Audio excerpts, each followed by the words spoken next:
Quando você tem um problema grande de verdade para resolver, uma dúvida sempre permeia a sua cabeça. É realmente necessário a contratação de um advogado? Vamos pensar sobre isso juntos?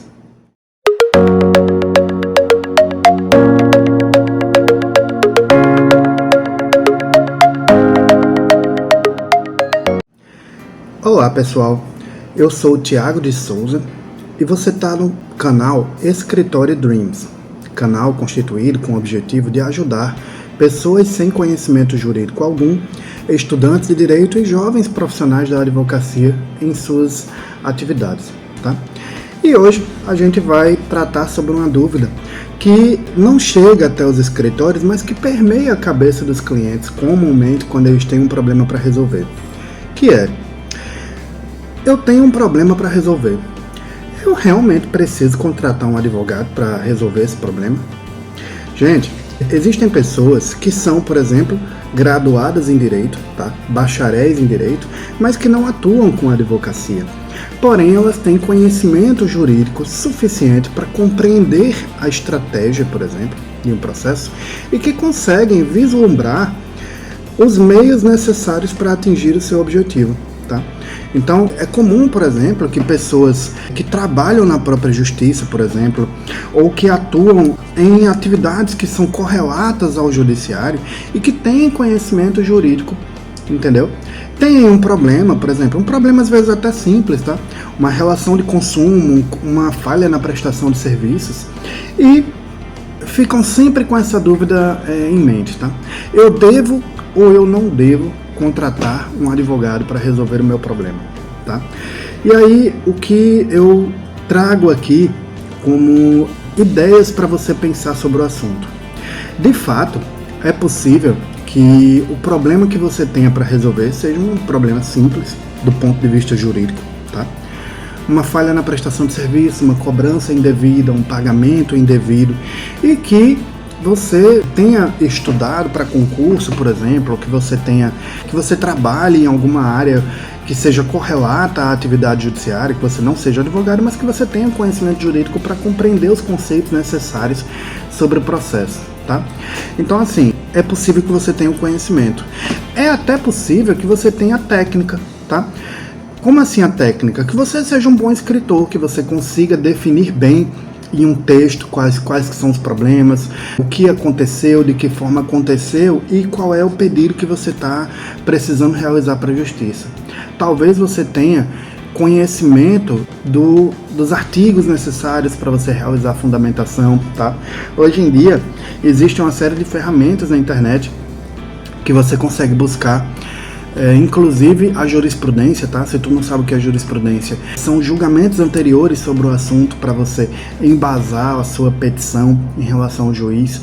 E, assim, a título de conhecimento, de técnica, eu até acredito que realmente existem pessoas que conseguem sim desempenhar a atividade muito bem, até melhor do que alguns advogados que tem aí no mercado, tá? É assim, nem todo advogado que você vai procurar, de fato, tem o conhecimento, tem a técnica, e isso é um fato, né? Então, assim, eu devo me submeter, tendo conhecimento, tendo técnica, em relação a um advogado para que ele resolva o meu problema? Bom, o que eu posso dizer para você que está com esse pensamento em mente é o seguinte: o principal ativo, a principal coisa que você está contratando do advogado que você está contratando não é o conhecimento nem a técnica, mas sim o tempo, tá? É muito comum aqui no escritório eu receber demandas de pessoas que tentaram 1, 2, 3 vezes protocolar o próprio processo, mas que desempenham outra atividade profissional e não tiveram tempo para acompanhar o próprio processo. E aí o que aconteceu? O processo inicialmente, como as pessoas elas não têm comumente certificado digital ou não tem alguma forma de acompanhar o processo de forma direta, o processo fica lá dias, semanas, meses aguardando algum tipo de manifestação, às vezes da própria parte autora. Por exemplo, não encontrei o endereço do demandado, preciso que se inclua um novo endereço. Normalmente as pessoas entram com o processo e aguardam o judiciário encontrar o endereço que você colocou e às vezes não dá certo, tá? Ou, por exemplo, o outro lado apresentou a defesa e você não viu, ou apresentou defesa com conhecimento atualizado sobre o assunto, que na época que tu fez o teu bacharelado de Direito não se discutia isso, tá? É assim, a legislação, gente, a doutrina nem tanto, mas a legislação e a jurisprudência mudam o tempo todo, tá?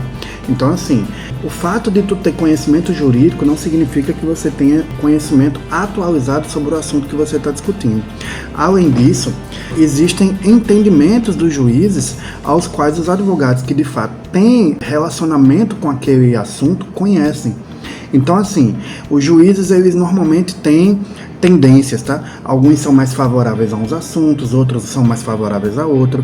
É provável que existam, o advogado que você venha a contratar, ele tenha conhecimento e jurisprudências anteriores sobre a forma daquele determinado juiz pensar, ou ainda que ele faça uma petição não pensando no entendimento da primeira instância, mas da segunda, tá? Se você não atua na área que você está precisando de um processo, é muito pouco provável que você conheça de forma atualizada a jurisprudência sobre o assunto, como é que vem se tratando aquela determinada perspectiva, se de fato vale a pena você entrar com um processo por esse assunto, tá? Nem todo processo de fato vale a pena. Existem meios administrativos de solução do problema que são muito mais rápidos do que um processo judicial, e nada disso quem não tem o relacionamento, quem não tem a vivência na atividade jurídica conhece, tá? Então, assim, o que eu diria para você que está pensando se de fato vale a pena contratar um advogado ou não é, primeiro, antes de você realizar qualquer contratação, se certifique de que você está de fato contratando uma pessoa que entenda do assunto que você está tratando, tá? Porque, assim, contratar um advogado que não tem experiência na área que você está tratando é pior do que não contratar, tá? Porque, assim, você vai pagar alguém que não sabe o que está fazendo. Segundo, se você está contratando essa pessoa, certifique-se de que ela tem, de fato, experiência. E experiência não significa falar bem, apresentar bem, porque isso muitos profissionais conseguem, tá? Existem pessoas com extrema habilidade de expor bem para você um problema. Certifique-se de que você tem um advogado que tenha experiência com pessoas que você conhece, que já tenha tratado sobre aquele assunto anteriormente, tá? Que você sinta segurança em relação à atividade que você está precisando. Mas é um fato. Quando você contrata o advogado, você está contratando o tempo que ele tem para acompanhar aquele processo. E lembre-se, quando a situação ela está bem, qualquer pessoa consegue ser um bom advogado. Agora, quando a situação complica, aí é que você vê quem é o profissional e quem são os amadores. Tá? Então, assim, existem casos de devedores profissionais, pessoas que estão acostumadas a serem processadas e que precisam de uma verdadeira investigação para que se consiga êxito em relação ao processo contra essas pessoas. Existem verdadeiros conglomerados jurídicos acostumados a realizar a defesa de pessoas que cometem crimes, tá? E isso é na área consumerista, de consumidor, isso é na área civil, isso é na área criminal, isso é na área trabalhista, eleitoral, enfim. Existem verdadeiros conglomerados acostumados a realizar a defesa para situações provavelmente como é que tu está vivendo.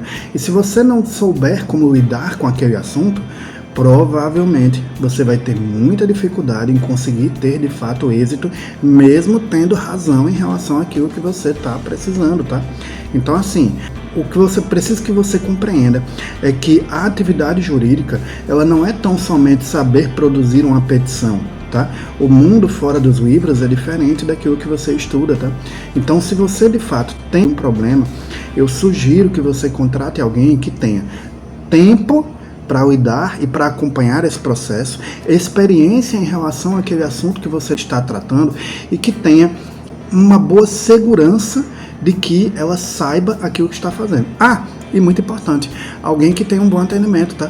Alguém que você não precise fazer uma oração para conseguir chegar até aquela pessoa, que seja inacessível, que tenha dificuldade. Isso também é trazido para mim de forma muito comum, tá? Então, assim, eu entendo que sim, é necessário que você contrate um advogado, principalmente antes de entrar com o processo, para que ele possa montar uma estratégia antes do processo ser protocolado, porque depois de protocolado não tem mais jeito. E sugiro que você mantenha uma boa relação com esse advogado, no sentido de estar sempre atualizado sobre o que está acontecendo. Acompanhe isso, porque o processo aí não é para ser resolvido apenas pelo advogado, tá? Muitas vezes, uma informação que tu não passou ou um fato novo que aconteceu resolve o processo, e muitas vezes acontece, inclusive comigo aqui, de acontecerem essas situações e o cliente não chegar até mim para falar. Entenderam? Então, assim, esteja sempre em contato com o seu advogado, não esqueça do processo, não espere que o advogado resolva o problema todo sozinho, tá? E nem tente você ser aquela pessoa que acha que tem conhecimento sobre uma atividade e que vai resolver o problema sozinho, porque muito provavelmente, quando você se deparar com a defesa e você vir lá termos e assuntos que você não estudou na faculdade ou que você nunca ouviu falar, aí contratar o advogado de última hora vai ser mais caro, mais complicado, e as chances de êxito são menores, tá? Então, é isso que eu tenho para falar para vocês sobre esse assunto. Tratando agora sobre o início do processo. Tive um problema e quero resolver o meu problema, quero entrar com o processo. O que é que eu preciso fazer?